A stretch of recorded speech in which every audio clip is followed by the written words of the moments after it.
Hi guys, I got the new little toy here for the plasma table.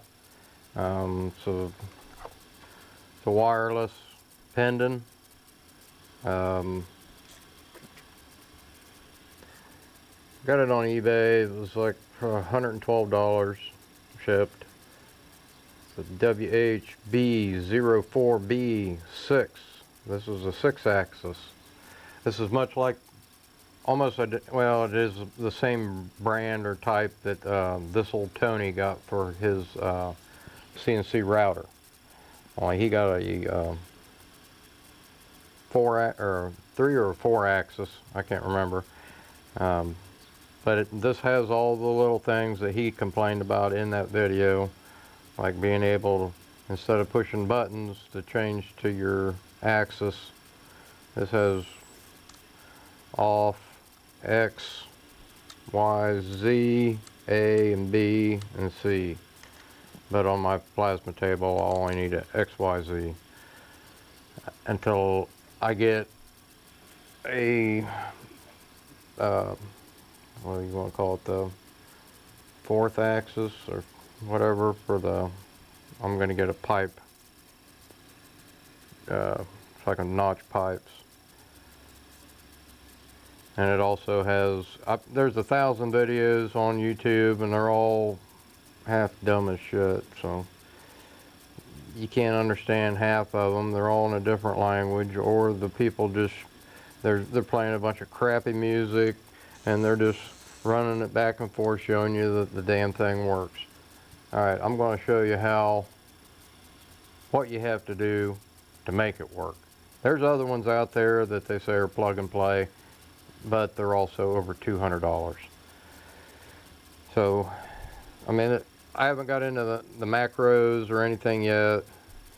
Some of the files that you're basically copy and pasting this stuff. So if you have mock already, you know, you're basically like your license agreement and stuff like that, where you copy and paste that right into the file. You don't install anything, or some of the drawing programs even. I know AutoCAD is copy and paste a lot of things. But anyways, back to this. When you open it up, you'll hear it rattling. I thought something was broke inside. It's just a little finger drive thing that's in the battery pack. It is batteried, and a real nice rubber case that's molded. I'll put that back together later. I just went through this thing and tried to get it installed. I've already installed it. Now I'm going to do the video and show you what I had to go through, because I am installing this into Windows 7 32-bit operating system. Or Mach 3. So you do get a dongle with it, comes with it. You just plug that into your USB port or wherever. I got a cord in the back. I have a USB port in the back of the computer on this one, and I have 2 in the front, but I'm going to use those for thumb drives, so I want a free. I don't want to use one of those spots for this. When I have thumb drives I plug in to move all my DXFs that I draw up in the house on AutoCAD. But it comes with a, as you can see, it's full of Chinglish, but I did get through it enough to where basically the second page is all you need to know. Once you download, it comes with a little DVD that has all the files on it, and it's in a zip file. I had to get on the internet and find a free version, a 32-bit Windows 7 version of WinZip to open it up. So I got all that, and then I deleted all that off of, I don't want, because it's still a license, and I don't want all the pop-ups and garbage from it, so it's already been deleted. But yeah, all your drivers on the CD, There would be a XHC Shuttle Pro DLL file. You copy that to your Mach 3 plugins. And then you're going to have 3 macros files. I just grabbed all 3 of them and copied and pasted those into the macro files in your Mach 3. Mach 3 macro 3 mil. And then I pasted them in right into there. And like it says, put the batteries in the controller, turned it on. It didn't work at first, but I already had Mach 3 open on the screen, so I closed it out and reopened it, and it works fine. So we'll go over here to the computer and I'll show you the files and show you where I dumped them. Let me get out of that. Got my D drive. There's the file on that CD. It's a locked zip file.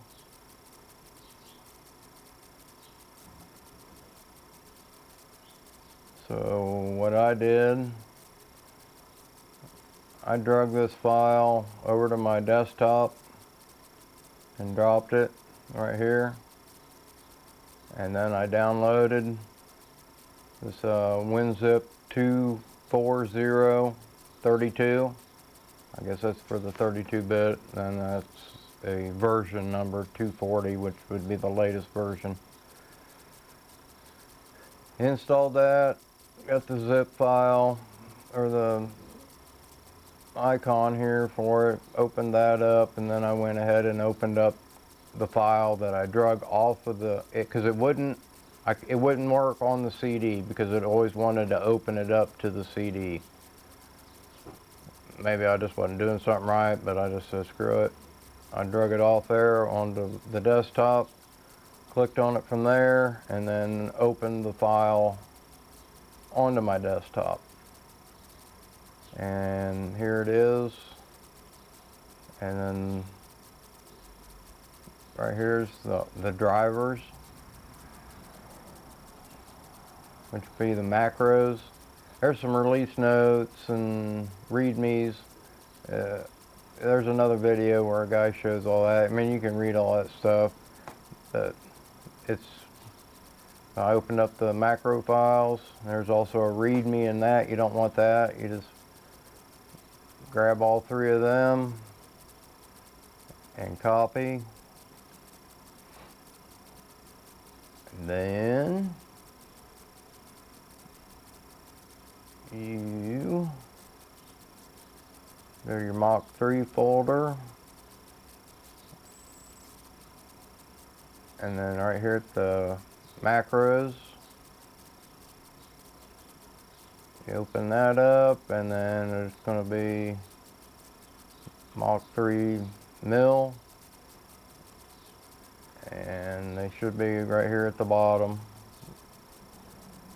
M930, 933, and 999 that I pasted into here. And you go back. And also in number 1, there's the driver. And I do believe the driver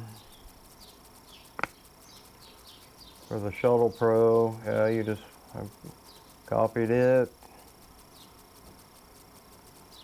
and it goes to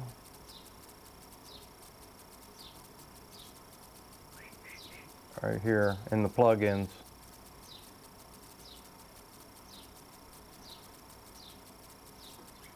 There it is, Shuttle Pro DLL. It's already dumped it in here. Just pasted it in there. And that's all you do. And I got out of that. I'm still got to delete all those. And opened up my Mach 3. And I mean, I'm using the keyboard right now, and it still works just fine. And now I'm using the Pendant.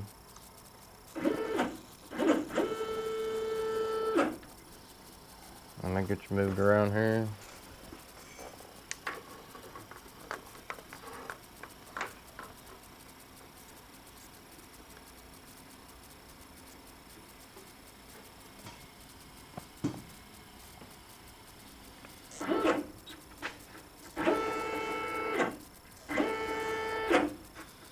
And I'll get the here in a minute. I'll get a mic out or something,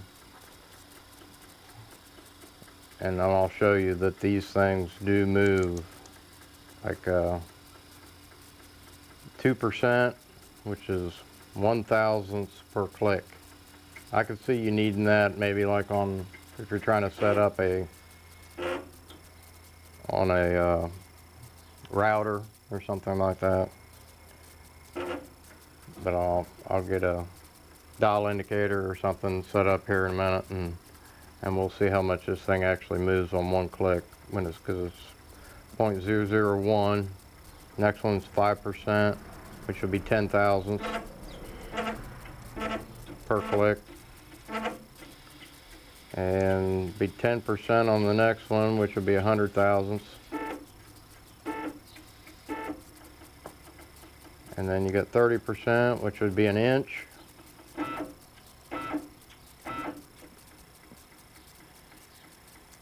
Then you have 60%. So I'm going to say that's going to be about 1.25 inches probably.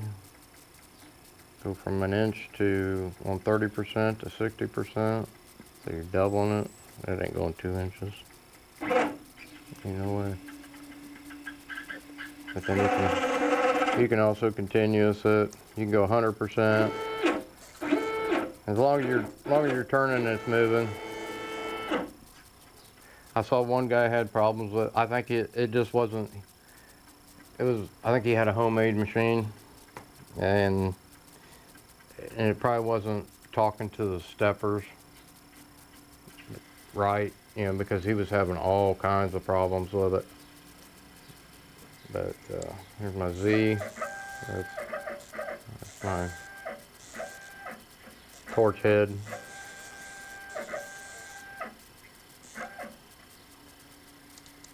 And X.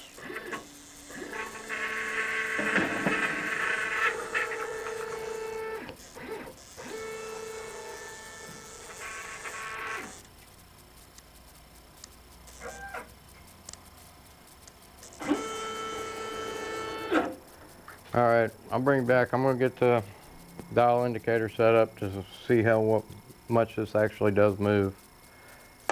Now we're set up on the 2% of travel. I'm on the Y-axis on the main gantry, and I'm on 0, and it doesn't move 1/1000ths. It moves 10.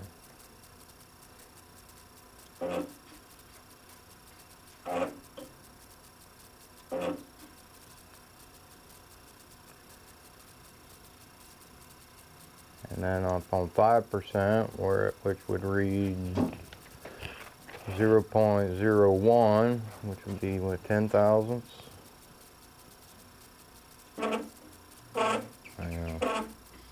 It's going 40/1000ths. A little over 35. 36.5-ish.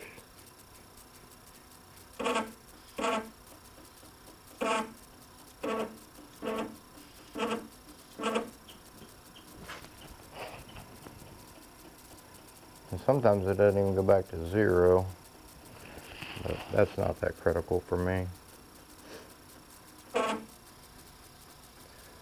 There is 0, 37/1000ths.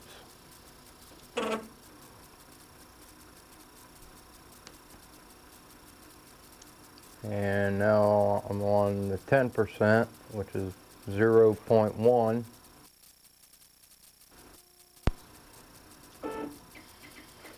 Went 80 thousandths. It didn't go back to 0. But it went past 80 that time too. Now it's on 10. And now it's 90. 10. About 85. Back to 0. 80. 0. 80. 0. 80. 0. Okay, we'll go up to 30%. That would be 1 inch, 1.0.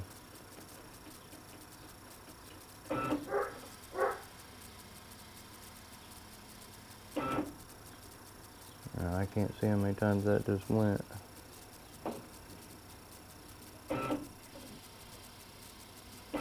Looks like a 1/2 inch.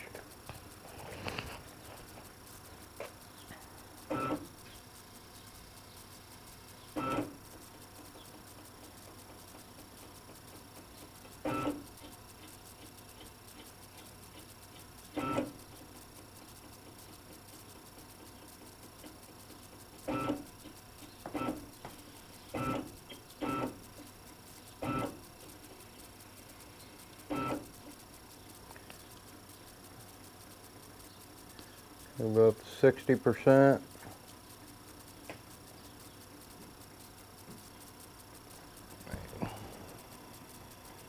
Zero this thing back out.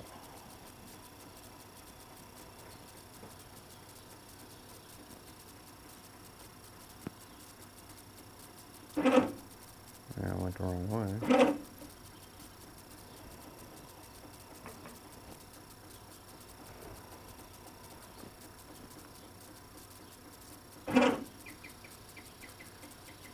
That was an inch.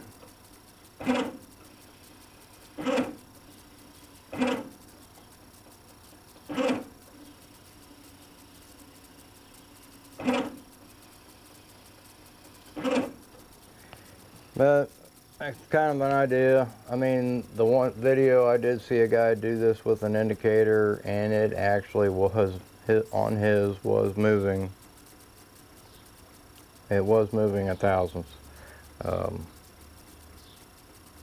I don't know if that has to do with the little sprockets in the track on the stepper motors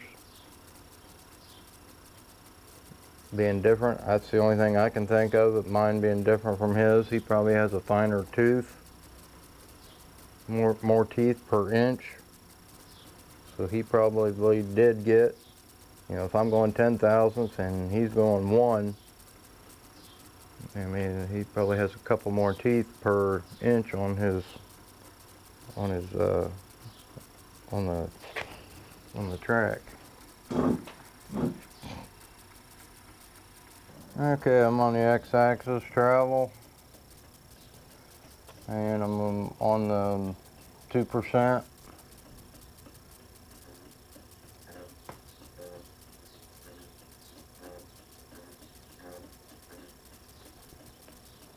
Where it wants to settle, stay continuous. I don't know why I keep doing that.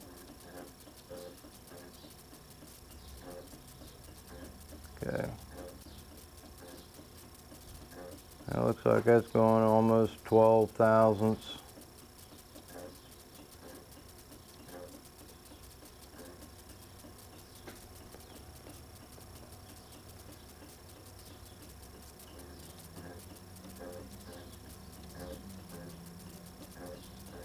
Yeah, 12 thousandths. Here's 5%.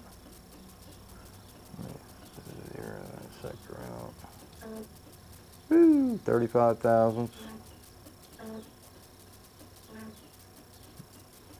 10%.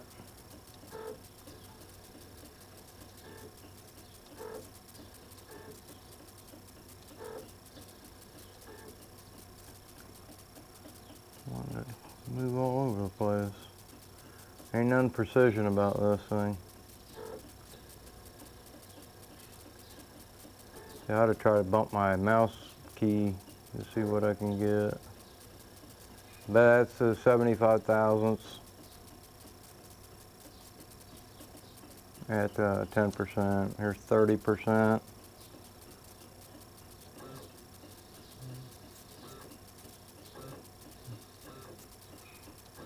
Looks like an inch. Going from, I'm on an inch now. It goes up to 3.5.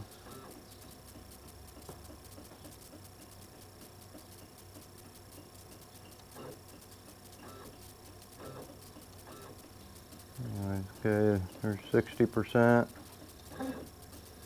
That'd be the last one.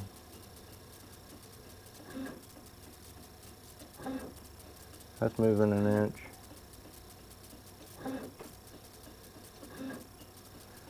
And it's the same 20 pitch gear.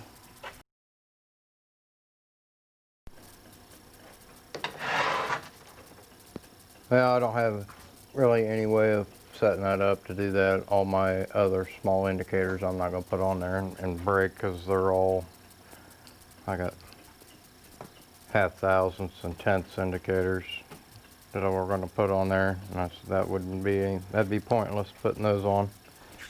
So yeah, it doesn't. Here's, I don't know if you can see it.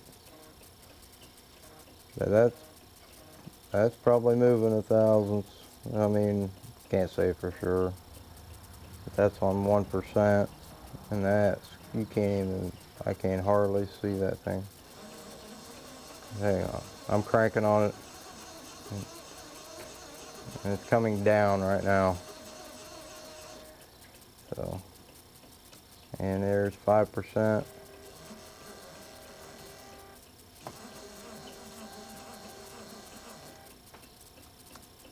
%,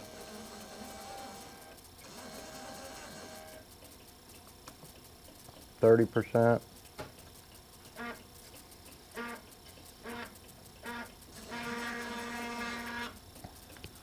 and 60%.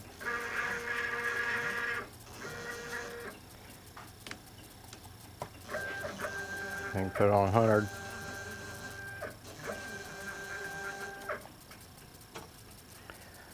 Well, just thought, you know, like to see the travel of this one, because there are a couple videos that I was a little concerned about once I saw them, about them saying that they don't work, or they jam up, or they stick on the motion. But I saw more videos of this thing working great than not. So it's either he got a bad part, he didn't install the drivers correctly, or it just didn't read his, just wasn't talking to his steppers in the right language. So I don't know. So it works great on this one. All right, guys, we'll see you.